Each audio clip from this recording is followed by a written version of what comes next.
Philippines এবং চীনের মধ্যে ক্রমবর্ধমান উত্তেজনার মধ্যে ফিলিপিন্স দ্বীপপুঞ্জের সামরিক শক্তিকে আরও উন্নত করার জন্য রাশিয়া ও ভারতের তৈরি ব্রহ্মোস অ্যান্টিশিপ মিসাইল পেতে তোড়জোড় শুরু করেছে ম্যানিলা।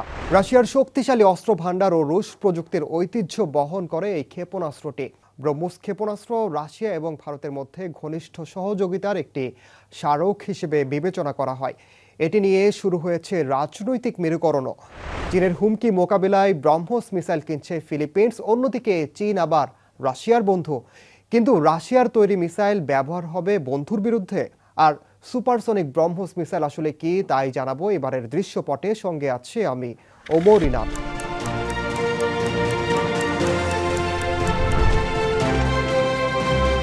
সুপারসনিক ব্রহ্মোস ক্ষেপণাস্ত্রকে ভারত ও রাশিয়ার মধ্যে একটি সহযোগিতামূলক প্রচেষ্টার ফলস্বরূপ ব্রহ্মোস ক্ষেপণাস্ত্র নির্মাণ প্রকল্প হাতে নেওয়া হয়। 1998 সালে এই উদ্যোগ গ্রহণ করা হয়। ব্রহ্মোস নামটি ভারতের ব্রহ্মপুত্র নদী এবং রাশিয়ার মস্কোভা নদী থেকে নেওয়া হয়েছে, যা দু দেশের মধ্যে অংশীদারিত্বের প্রতীক হিসেবে বিবেচনা করা হয়। ব্রহ্মোস ক্ষেপণাস্ত্র একটি শক্তিশালী অস্ত্র ব্যবস্থা যা প্রাথমিকভাবে জাহাজ বিধ্বংসী অপারেশনের জন্য ডিজাইন করা হয়েছে। সমুদ্র, পানির নিচে, স্থল এবং আকাশসহ বিভিন্ন প্ল্যাটফর্ম থেকে এটি মোতায়েন করা যায়। প্রতিরক্ষা খাতের অত্যন্ত শক্তিশালী ও অপরিহার্য একটি সম্পদ হিসেবে বিবেচনা করা হয় ব্রহ্মোস ক্ষেপণাস্ত্রকে। এটিকে সুপারসনিক ক্ষেপণাস্ত্রও বলা হয়, কারণ ব্রহ্মোস ক্ষেপণাস্ত্র ঘন্টায় 290 কিলোমিটার গতিতে ছুটে চলতে পারে। এই দ্রুত গতির কারণে এটিকে বাধা দেয়া ও ভূপাতিত করা এতটা সহজ নয়। স্টিলথ প্রযুক্তি এবং উন্নত গাইডেন্স সিস্টেমের বৈশিষ্ট্যযুক্ত ব্রহ্মোসের অনন্য ক্ষমতা রয়েছে। এটি ফায়ার অ্যান্ড ফরগেট নীতিতে কাজ করে। ক্ষেপণাস্ত্রটি লক্ষ্যে পৌঁছানোর জন্য বিভিন্ন পথ বেছে নিতে সক্ষম। লক্ষ্যবস্তু ধ্বংসের ক্ষমতাও অনন্য বলে দাবি নির্মাতাদের। এটি 15 কিলোমিটার পর্যন্ত উচ্চতায় উঠতে পারে। ওড়ার সময় 200 থেকে 300 কিলোগ্রাম ওজনের প্রচলিত ওয়ারহেড বহন করতে সক্ষম এই ব্রহ্মোস ক্ষেপণাস্ত্র। সাবসনিক ক্রুজ মিসাইলের তুলনায় ব্রহ্মোস 3 গুণ গতিতে ছুটে চলে। বিভিন্ন প্ল্যাটফর্মের জন্য একই কনফিগারেশন সহ বহুমুখিতা ব্রহ্মোসের একটি উল্লেখযোগ্য দিক। এটি পরিবহন, স্টোরেজ এবং লঞ্চের জন্য একটি ট্রান্সপোর্ট লঞ্চ ক্যানিস্টার ব্যবহার করে। ভারত থেকে ব্রহ্মোস কিনছে ফিলিপিন্স। 2022 সালের জানুয়ারিতে এই অস্ত্র পেতে ভারতের সঙ্গে একটি চুক্তি সই করে ফিলিপিন্স। চুক্তিতে ফিলিপিন্স নৌবাহিনীর উপকূলে অ্যান্টিশিপ মিসাইল সিস্টেম প্রকল্পের অংশ হিসেবে ব্রহ্মোস ক্ষেপণাস্ত্রের 3টি ব্যাটারি সংগ্রহের কথা রয়েছে। ব্রহ্মোস সিস্টেমটি প্রাথমিকভাবে পরিচালনা করবে ফিলিপিন্স ম্যারিন কর্পসের উপকূলীয় প্রতিরক্ষা রেজিমেন্ট, যার অংশ হিসেবে ফিলিপিন্সের কর্মীরা ভারতে ক্ষেপণাস্ত্র ব্যবস্থা চালানোর জন্য দক্ষতা অর্জনে প্রশিক্ষণ নিচ্ছেন।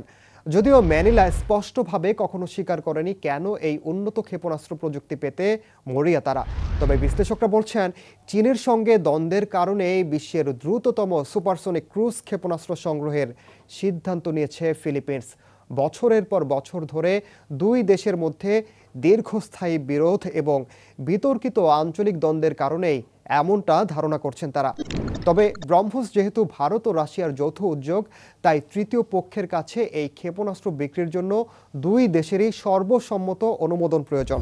ব্রহ্মোস অ্যারোস্পেস প্রাইভেট লিমিটেড কোম্পানিতে ভারতের বেশি শেয়ার রয়েছে, যার পরিমাণ 50.5%। অন্যদিকে রাশিয়ার শেয়ার রয়েছে 49.5%।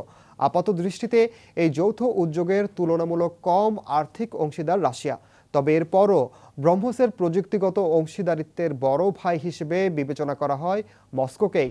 তাই ব্রহ্মোস ক্ষেপণাস্ত্র বিক্রির বিষয়ে রাশিয়ার মতামত অগ্রাহ্য করার কোনো সুযোগ নেই।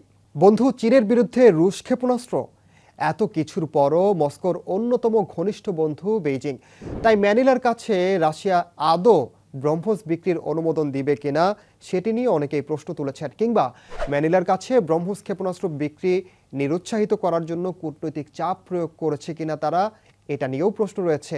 এরপরও ফিলিপিন্স যদি রুশ প্রযুক্তির অত্যাধুনিক অস্ত্র ব্যবস্থা সংগ্রহ করে, সেটিও আবার প্রশ্নের বিষয়, কেননা ফিলিপিন্স আবার যুক্তরাষ্ট্রের পরম মিত্র। চীনের বিরুদ্ধে নানা ধরনের উস্কানি দেওয়ার অভিযোগ রয়েছে এই বিশ্ব মোড়লের। অন্যদিকে চীনের পাশাপাশি রাশিয়ারও চরম শত্রু যুক্তরাষ্ট্র। তাই যুক্তরাষ্ট্রকে বাদ দিয়ে রুশ প্রযুক্তির ক্ষেপণাস্ত্র ক্রয় করা পরস্পর বিরোধী হিসেবে দেখছেন অনেকেই।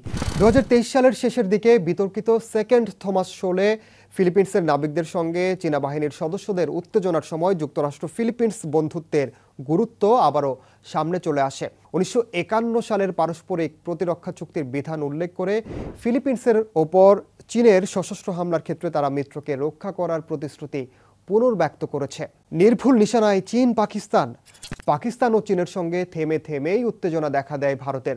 ব্রহ্মোস মিসাইল অর্জনের পর প্রতিরক্ষা ব্যবস্থা নিয়ে নয়াদিল্লি অনেকটাই নির্ভর বলে দাবি ভারতীয় সামরিক বিশেষজ্ঞদের। ব্রহ্মোস সুপারসনিক ক্রুজ ক্ষেপণাস্ত্র বর্ধিত পাল্লার স্থল আক্রমণ করতে সক্ষম, যা দ্বিতীয়বারের মতো পরীক্ষা করা হয়।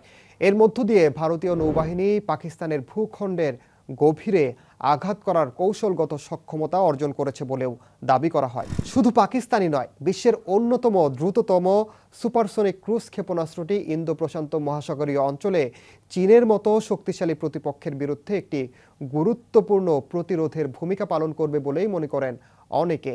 ভারতের কাছে ব্রহ্মোস মিসাইলের ভান্ডার। ভারতের কাছে ঠিক কতগুলো ব্রহ্মোস মিসাইল আছে তা নিয়ে আনুষ্ঠানিকভাবে প্রকাশ্যে কোনো তথ্য দেওয়া হয়নি। মূলত সেনা, নৌসেনা এবং বিমান বাহিনীর সদস্যদের এই ব্রহ্মোস মিসাইল ব্যবহারের অনুমতি রয়েছে। 2020 সালে বিভিন্ন সূত্রের বরাতে জানা যায় ভারতের কাছে মোট 14,000 ব্রহ্মোস মিসাইল রয়েছে। লাদাখে ভারত চীন সংঘর্ষের পরই এই রিপোর্ট প্রকাশ্যে আসে, যেখানে বলা হয় সীমান্তে সংঘর্ষের সময় ব্রহ্মোস মোতায়েনের নির্দেশ দেয় ভারত। প্রতিরক্ষা বিশেষজ্ঞদের মতে এতগুলো ব্রহ্মোস আসলে ভারতের কাছে নেই, এখানে অতিরিক্ত দেখানো হয়েছে। অফিসিয়াল ডেটা অনুযায়ী 2012 সালে ভারতীয় বিমান বাহিনী 200টি ব্রহ্মোস মিসাইল অর্ডার দেয়, সে সময় যার মূল্য ছিল 8,310 কোটি রুপি। 2020 সালে 18টি SU-30 MKI যুদ্ধ বিমানে ব্রহ্মোস মিসাইল যুক্ত করার খবর প্রকাশ্যে আসে।